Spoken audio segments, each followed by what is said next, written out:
I used to rent that cabin every year. Same week, same road that curled into the trees until it forgot where it was going. The key always sat under the chipped blue rock by the bottom step, waiting like it never moved. That part never changed. I liked the ritual of it. Unlocking the door, feeling the stale air roll out, setting my bag down in the same corner. It wasn't about getting away from anything dramatic. It was more about returning to something that didn't ask questions. I'd split a little wood, make coffee that tasted faintly like smoke, and listen to the wind moving through the trees. There was comfort in how little it demanded of me. The cabin didn't care what I'd been doing all year. It just waited, patient, smelling faintly of ash and pine. I remember thinking that maybe places could recognize people in their own quiet way. It gave me a sense of being known, even if by something without eyes. Funny how certain routines can feel like protection. I didn't realize then how much that sameness depended on nothing ever changing, how fragile that peace really was. The place had its own small language. The front door needed a little lift before it would open. One of the porch planks had a knot that looked like a closed eyelid. Inside, everything leaned slightly. The lamp, the table, even the floor. I'd gotten used to that tilt. It made the place feel human. The first breath always carried that mix you don't forget. Smoke caught in the walls, a trace of damp wool, and that sharp sweetness of cut wood still bleeding sap. I went through my usual motions without thinking. Struck a match, fed the stove, unpacked. I even found myself tracing that old burn mark on the armrest, the one someone left long before me. It's strange how your hands remember a place before your head does. The cabin came alive in little sighs and ticks as the fire took. Everything seemed fine, perfectly fine. Maybe a bit quieter than usual, but I told myself that was just the cold. It's what I always said when something small felt wrong, that it was only the cold. That afternoon, I went out back to split firewood. The cold hit different that year. Not sharper exactly, but heavier, as if it had weight. When the axe struck, the sound didn't echo like it used to. It just disappeared into the trees. I looked around and noticed how still everything was. No birds, no prints near the porch. Even the wind seemed to lose interest halfway through the clearing. Normally, that kind of quiet made me feel peaceful. But this time, it sat wrong. It wasn't the kind of silence you rest in. It was the kind that listens back. I told myself it was just early in the season. Maybe the wildlife hadn't come down yet. Still, I kept glancing toward the tree line, waiting for movement. There was nothing. Not a flicker of color or sound. Just me, and the breath that hung in front of my face, drifting away like it didn't want to stay near me. I remember that. How even the air seemed to keep its distance.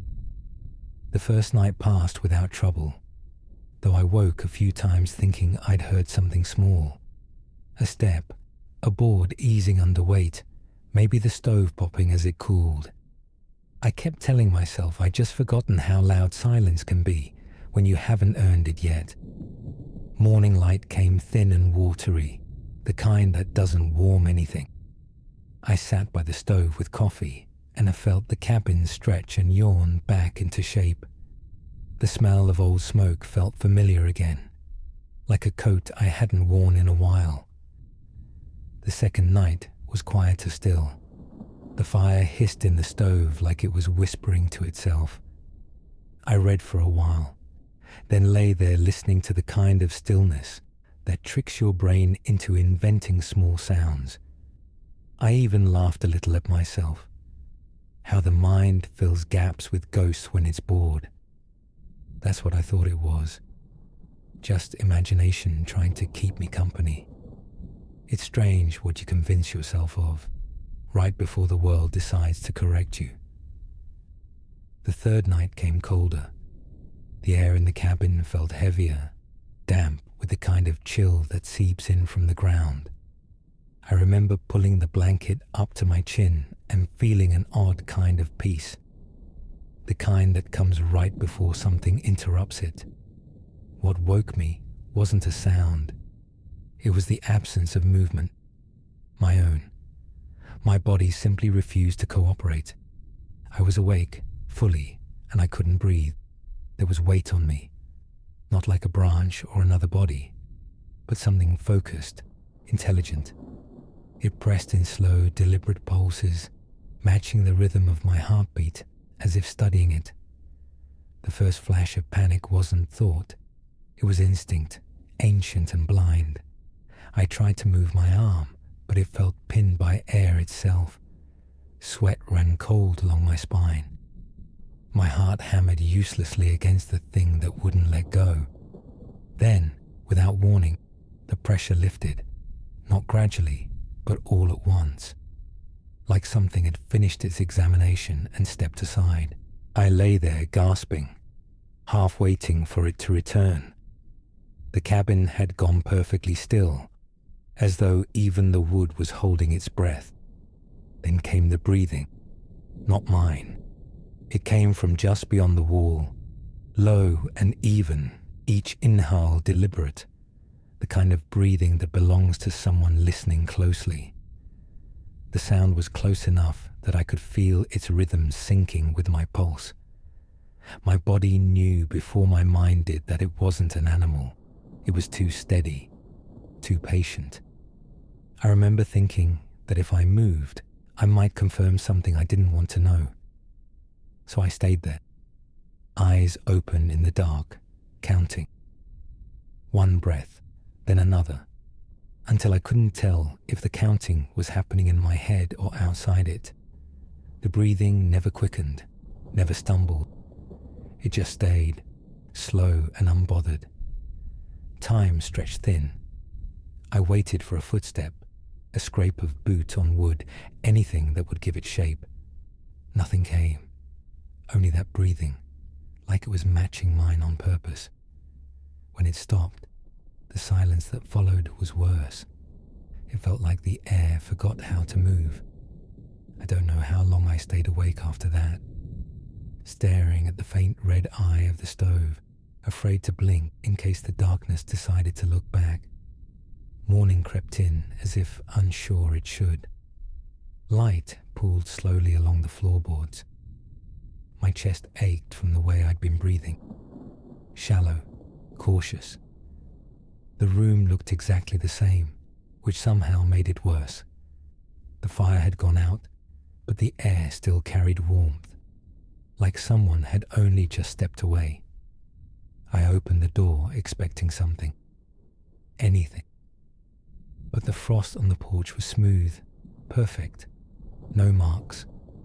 The snow line beyond the yard looked untouched, blank as a clean sheet. That emptiness stung worse than finding evidence would have. I walked around the cabin once, boots crunching too loud in the stillness. I wanted a reason. Maybe an animal's tracks, maybe some harmless logic to plug the hole in my head. But there was nothing. Inside I moved like someone else had written my body's instructions, packed what I could reach, left the rest. I set the kettle on the stove out of habit, then turned it off before it boiled. I couldn't stand the sound of steam. The cabin looked the same as when I'd arrived, but it no longer felt like it was mine to touch. I slid the key back under the blue rock without looking down. I didn't need to. My hand already knew the shape of it by heart. The road home felt longer, though I'd driven it enough times to know every bend. The trees leaned over the hood like they were closing ranks behind me. I didn't glance in the mirror much. I didn't want to see what the woods might remember. Halfway down the valley, the air softened. I caught the smell of chimney smoke from a farmhouse and felt something loosen in my chest.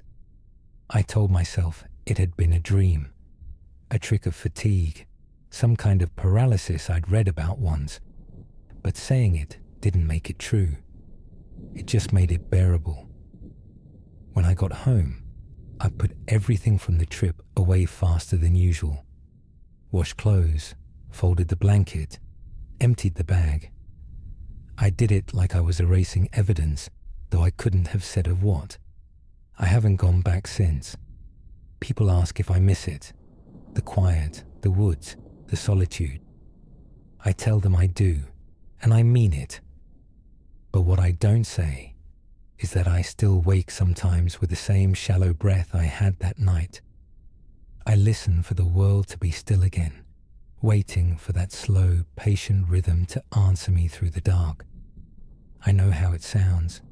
I know I can't prove a thing.